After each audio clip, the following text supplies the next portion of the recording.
Who wrote the Gospels and when? If we look at the Christian Bible, we notice that it is divided into two sections, referred to commonly as Old Testament and New Testament. Then if we look at the first four sections of the New Testament, commonly called books, we see that they are called Matthew, Mark, Luke and John. These are commonly referred to as the Gospels, where gospel is loosely translated as good news.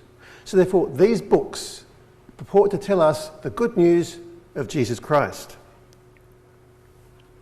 So the first thing we can establish here is that these Gospels exist, because we got them, so therefore they do exist.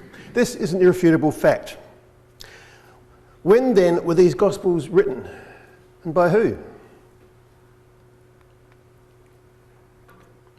From this distance in time, we cannot prove who wrote the books of the New Testament, or when.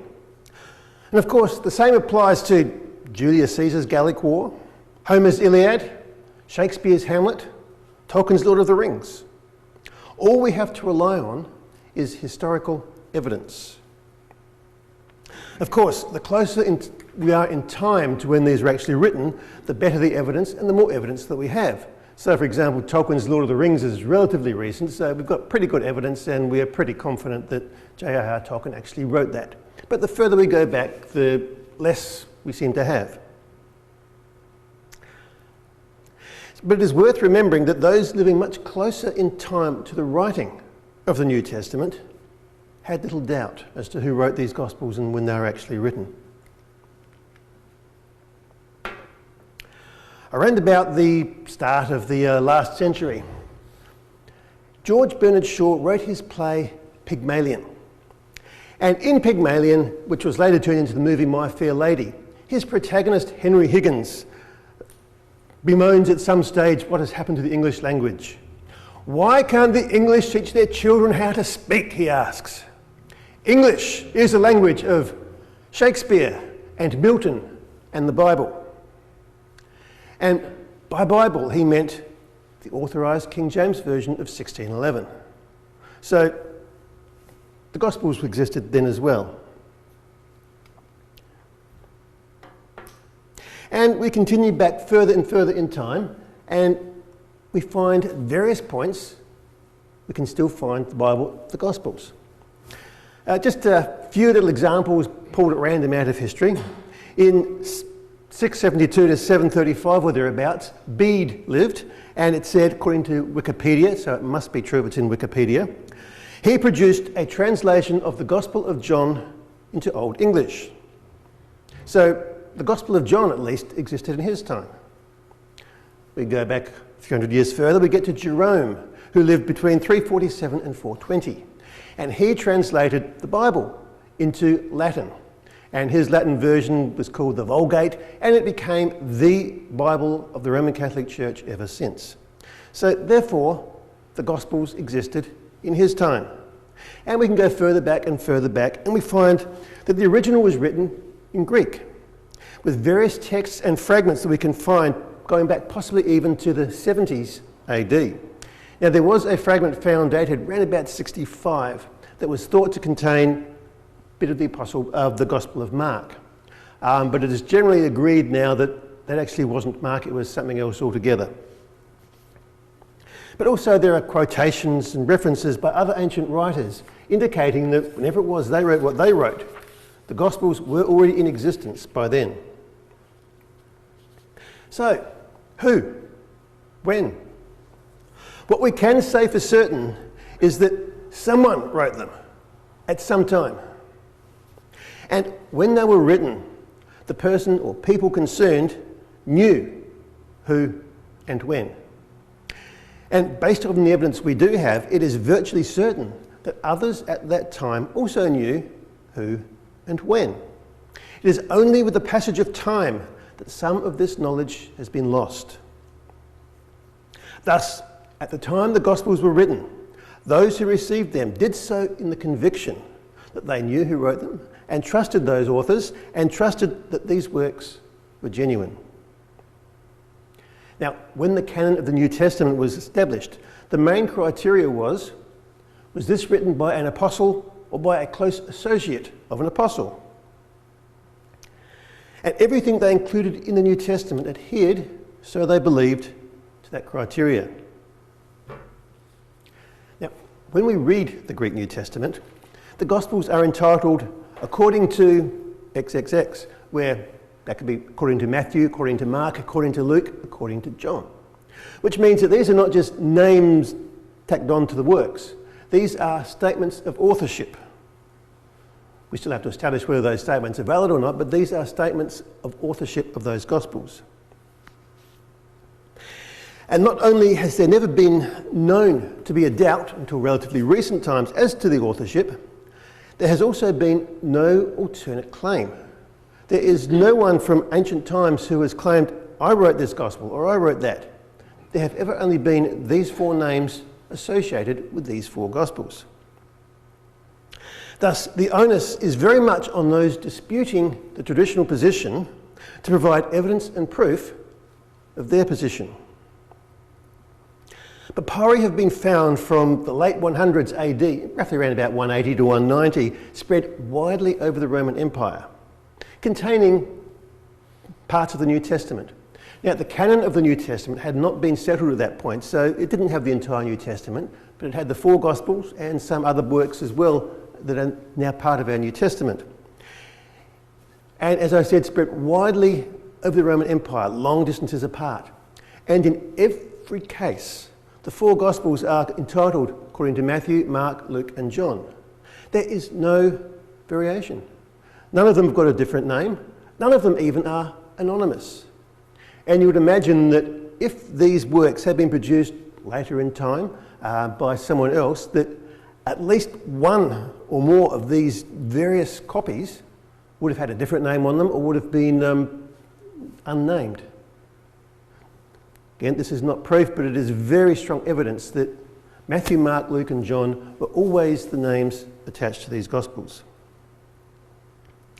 Now, given that the universal consensus of the early church gave Matthew, Mark, Luke and John as the authors of Matthew, Mark, Luke and John, one must ask, why does it seem so important to so many to hunt diligently for any excuse to doubt this?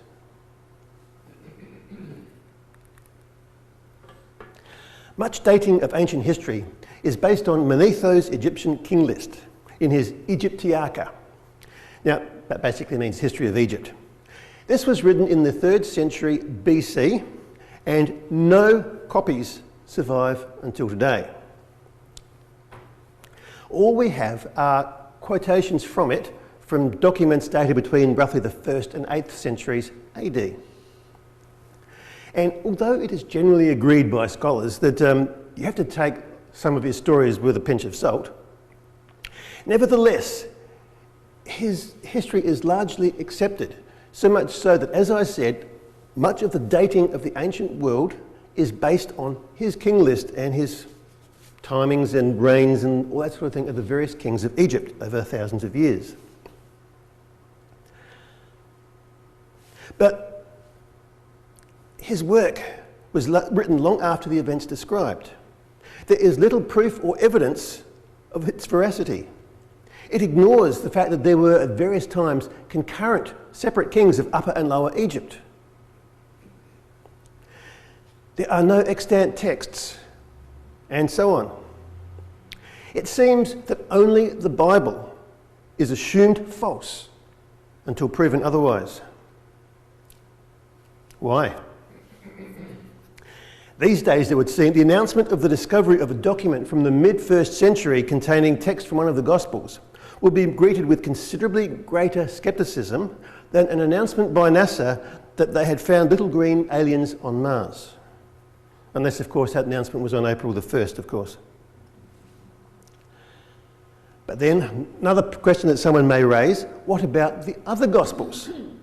There are what are called apocryphal Gospels, entitled by Thomas or by Peter or by others. These do exist. Why were these rejected while the four we have in our Bibles were accepted? Now, unfortunately, this is too big a subject to go into in much detail tonight. But basically, they were not considered genuine at the time by the Christians in the church there and then. They were thought and known to be written much later than the event, with the names of Peter and Thomas and Judas and others tacked on to make them look good and to spread the story. Tertullian was a leading church theologian living between 160 and 220. And in his work Against Marcion, he wrote that the churches possessed the 4 Gospels. Not more, not less, and not different to Matthew, Mark, Luke, and John. The early church openly acknowledged and discussed uncertainty, or the author of Hebrews, for example. There was long discussions over hundreds of years even as to who wrote Hebrews. And they eventually decided, yes, this is genuine, and they included it in the Bible. There were some others that they also had deep discussions over. Second Epistle of Peter, for example, had a bit of doubt over it, and they discussed that backwards and forwards for many years. But not so the Gospels. There was never any doubt about these 4 Gospels. The other ones, as I said, there was sincere doubt, and they scrapped them. These ones, there was never any doubt. They were accepted right from the start.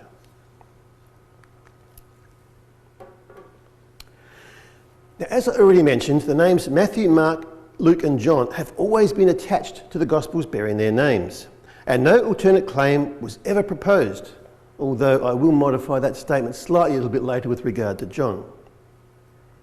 So far as the early Christians were concerned, anything written by an apostle was more important and given more credence than anything written by anybody else. Thus, Mark and Luke would not have been credited with the works that bear their names unless those early Christians truly believed that to be so.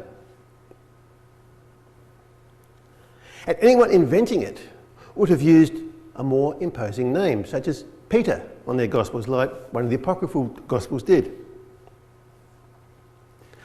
Now, we heard earlier this year from Dr. Stephen Spence, although it was strongly condemned in the 2nd century, we do not know the attitude of the church in the 1st century to pseudepigraphy. Now, pseudepigraphy is where somebody writes something and signs somebody else's name to it in order to get their work more widely disseminated and accepted. Some great name, this is by so-and-so, I better get that one. And that sounds like fraud when we first hear about it, but Dr. Spence then went on to give an example. Imagine, say, a great master has a disciple who follows him all through his life. Eventually this master teacher dies, and the disciple thinks it would be a tragedy for the world if his teaching, if his wisdom is lost. And so he sets out to write in his master's style, his master's teaching. And in the end, he signs his master's name to it, not his own. That doesn't sound quite so bad, and could that have been done with some of the Gospels?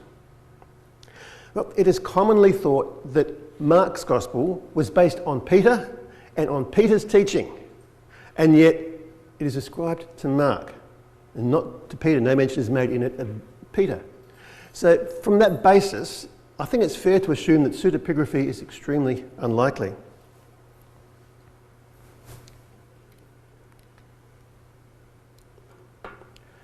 Now, one book that I have worked from a lot in the development of this talk tonight is John Wenham's Redating Matthew, Mark and Luke.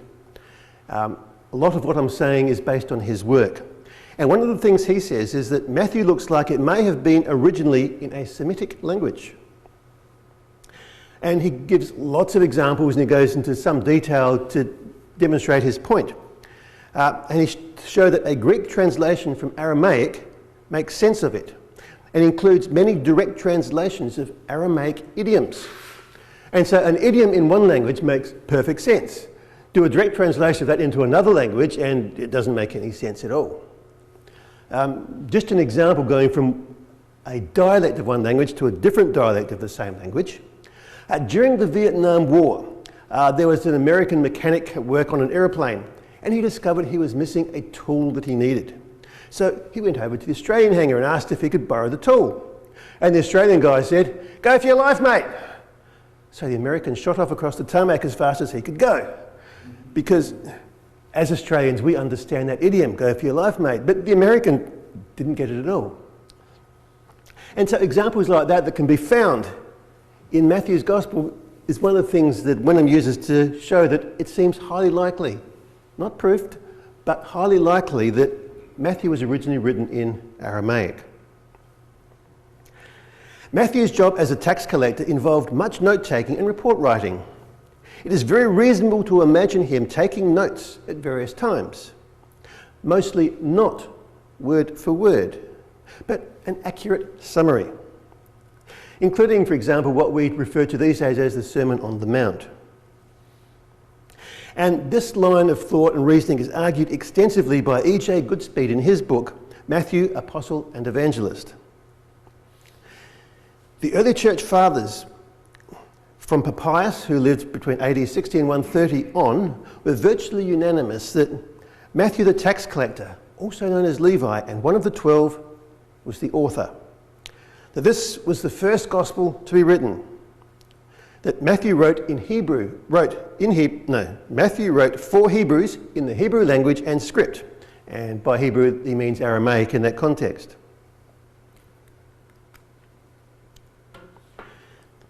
The elaborate and well-considered arrangement of the book would be more naturally found in an original composition than in an adaptation of other documents, while the masterly presentation of its subject, implying even in an original work, an author of unusual skill, is very difficult to account for in a mere compiler who is supposed to have conflated and interwoven these sources in a complicated patchwork of paragraphs and sentences, which somehow emerged from the process in the shape of a complete and wonderful whole, wrote H.G. Jamieson in The Origin of the Synoptic Gospels.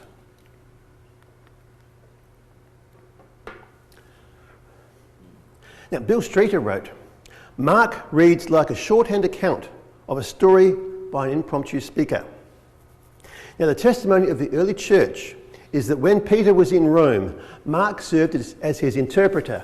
And most of the write-ups I've read said there's a little bit of doubt as to exactly what they mean by the word interpreter, but nevertheless, that concept, that Mark was there working closely with Peter.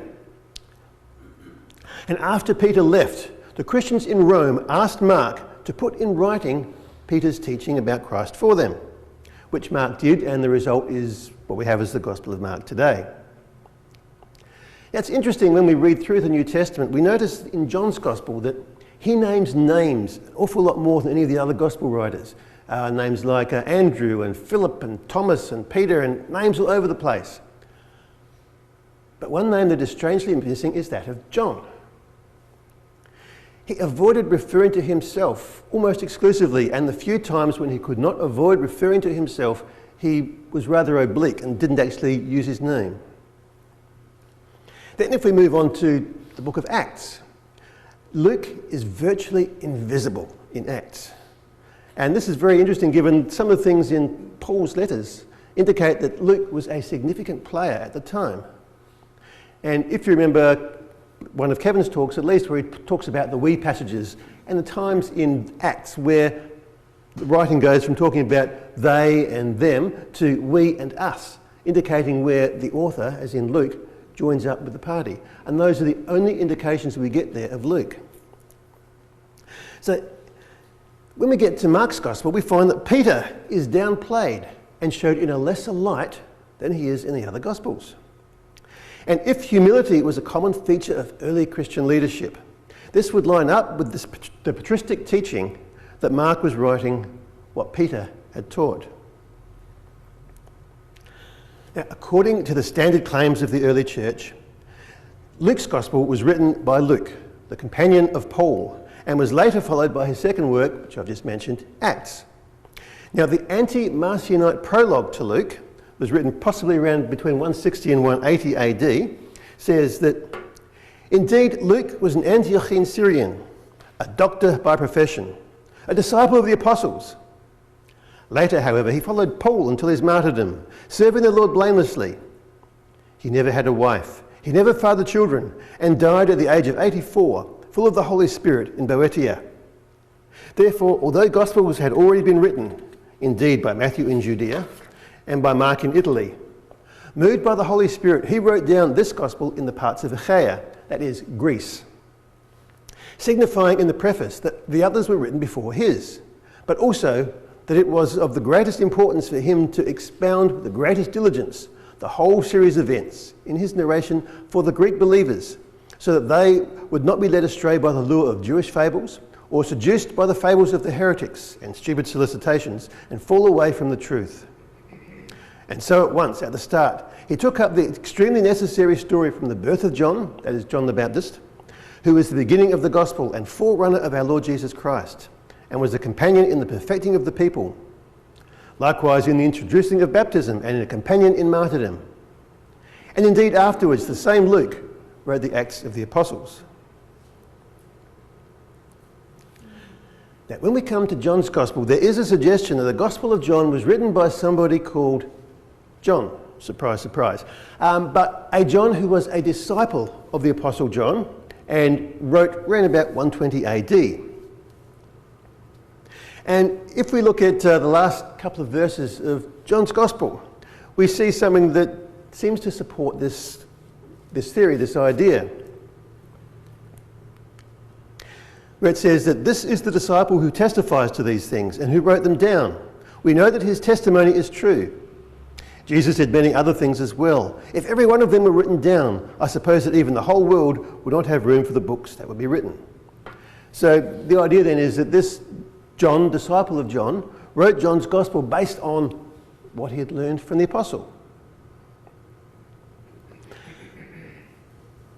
But the testimony of the early church, once again, is that of the traditional view that it was written by the Apostle John.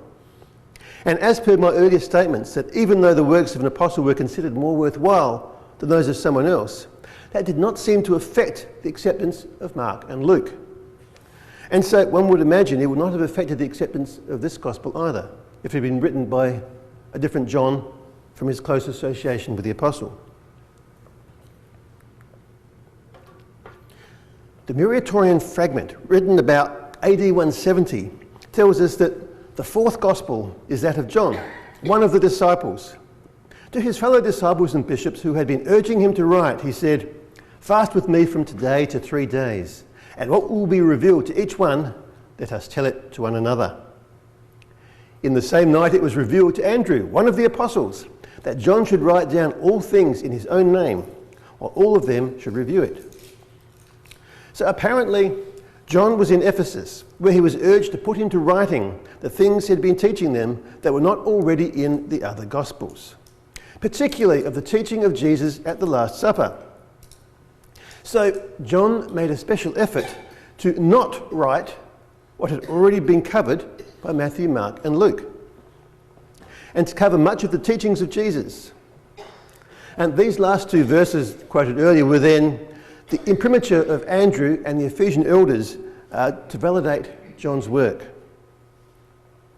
Thus, although doubts have been raised in relatively recent years, the virtually unanimous position of the early church, those close in time to the actual writing of Matthew, Mark, Luke and John, are that they were written by Matthew, Mark, Luke and John.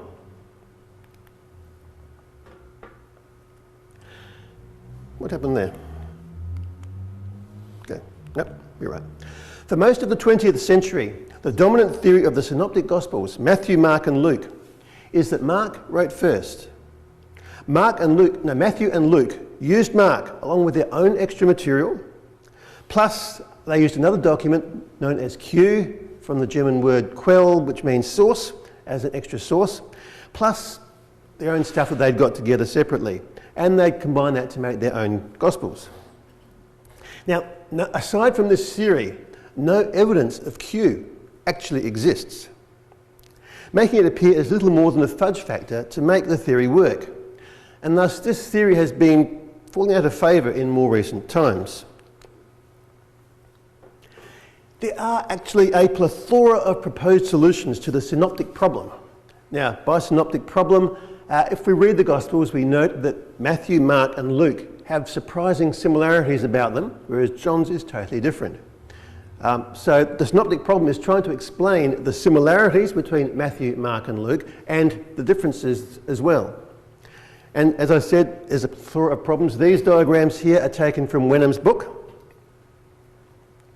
and a whole lot more again from Wikipedia. So we have lots of different possible scenarios as to how the Gospels, the first three Gospels, came to be in the form that they are.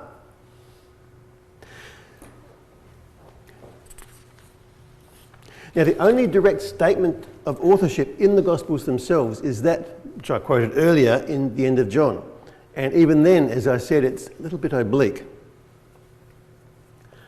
Nevertheless, there was never any doubt in the early church as to the authorship of any of them.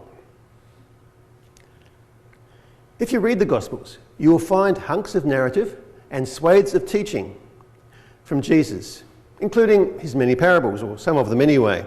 Some of these are quite extensive and include in places considerable detail. So possible explanations for these include they are pure fiction. It was all made up years later by other authors. Now, of course, this puts those who made up the stories in virtually the same boat as is claimed for Jesus as great moral teachers, but deceptive and dishonest at the same time. So that doesn't quite work very well. And it does not explain the universal belief in their claimed authors by the people living at the time.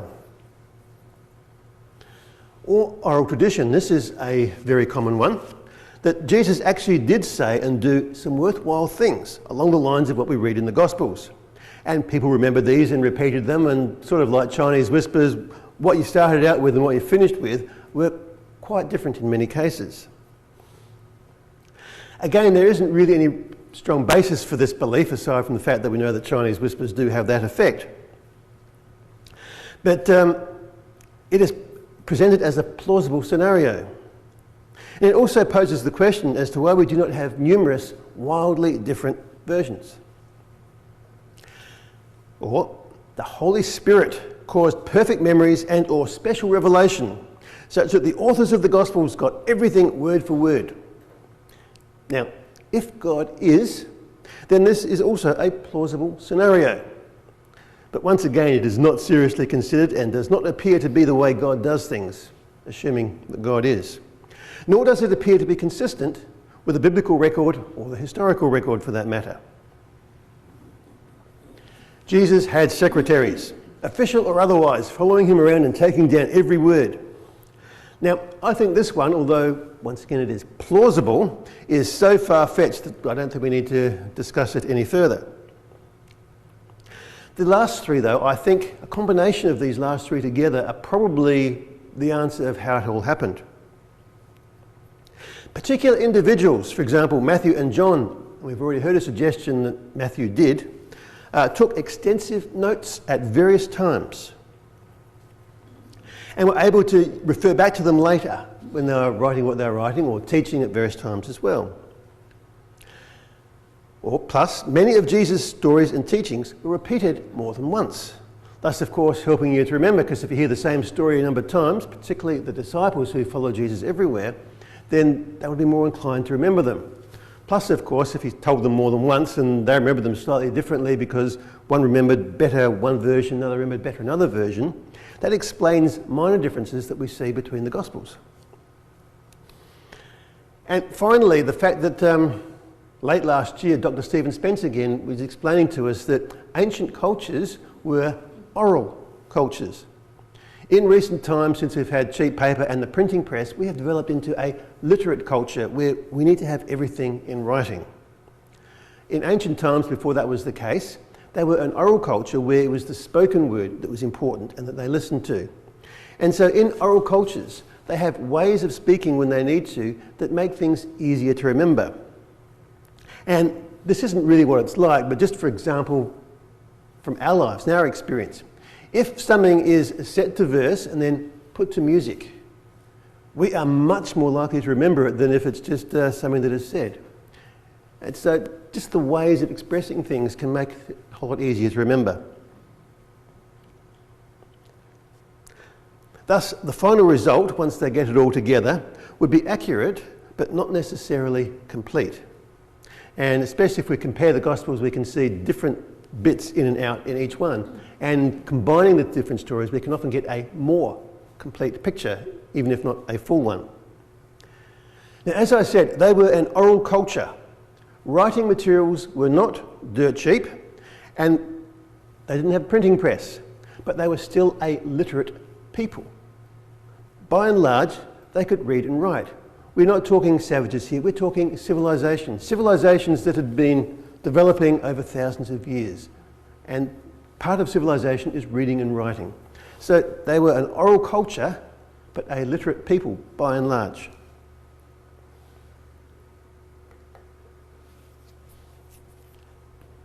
Now, according to R.H. Grundy, in his book, The Use of the Old Testament in Matthew's Gospel, the only hypothesis with enough flexibility to meet the requirements is that of a body of loose notes stands behind the bulk of the synoptic tradition. The wide use of shorthand and the carrying of notebooks in the Greco-Roman world, the school practice of circulating lecture notes and utilising them in publicised works, and the later transmission of rabbinic tradition through shorthand notes support this hypothesis. As a former publican, the Apostle Matthew would have been admirably fitted to fill a position as note-taker in the band of uneducated apostles. So then, when were they written? There are three main periods, loosely, proposed for the writing of the Gospels. One in the early to mid 2nd century, roughly between, say, 120 and 150 AD.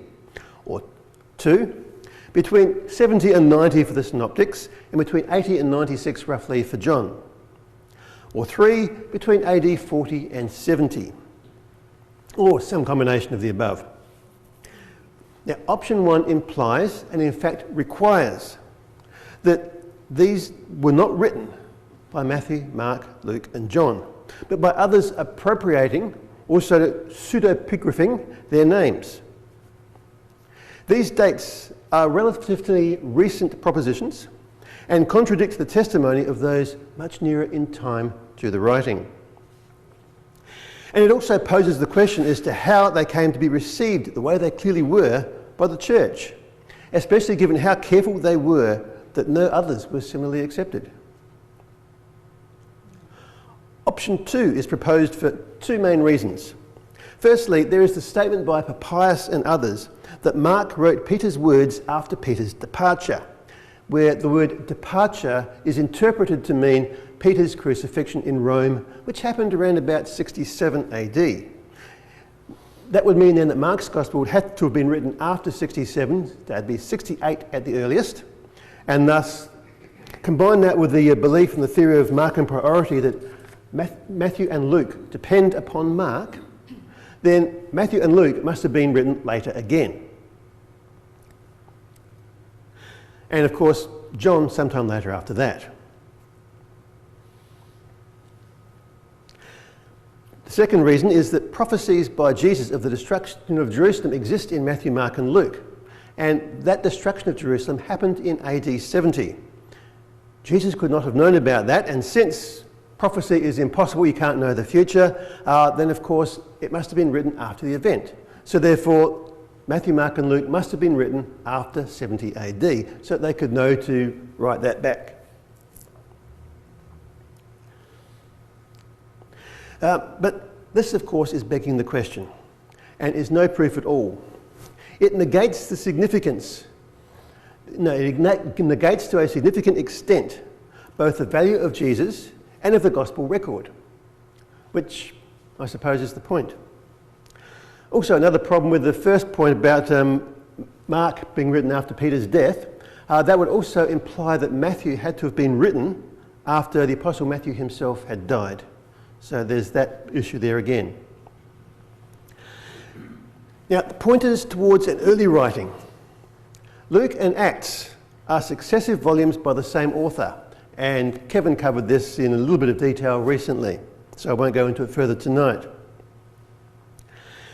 And the internal evidence in the book of Acts very strongly suggests that it was written around about 62 AD. And there are very good reasons to accept that, and none that I'm aware of to reject it. Thus, Luke's Gospel must have been written prior to 62 AD. As I mentioned before, Matthew, Mark and Luke prophesy the destruction of Jerusalem, but somehow or other they do not mention the fulfilment. And I cannot think of any plausible scenario whereby if they knew about it and wrote after the event, that they could keep themselves from saying, it happened just like Jesus said. There's no mention of the fulfillment there.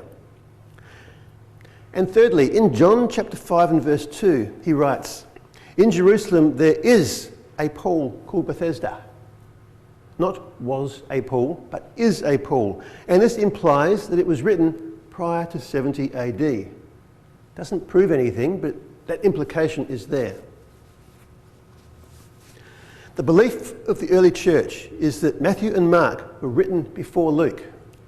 For example, in the Marcionite prologue to Luke, which I read earlier, it says, although Gospels had already been written, indeed by Matthew in Judea and by Mark in Italy, moved by the Holy Spirit, he wrote down this Gospel in the parts of Achaia, signifying in the preface that the others were written before his, and thus prior to 60 AD. According to the Muratorian fragment, also quoted earlier, the Apostle Andrew was instrumental in convincing John to write his Gospel, and was also one of the ones putting his imprimatur at the end of John's Gospel. Andrew was crucified in Patras, which is in Greece, on the 30th of November AD 69. And St. Andrew's Day is still celebrated to this day on the 30th of November in commemoration of that. Thus putting the writing of John probably in round about AD 68. It is also interesting to note the view of the early church that the order of writing was Matthew, Mark, Luke and John. Hence the order we find it in our Bibles. Referring back to another talk we had earlier this year by Matt Gray, he was speaking about the destruction of the library in Alexandria.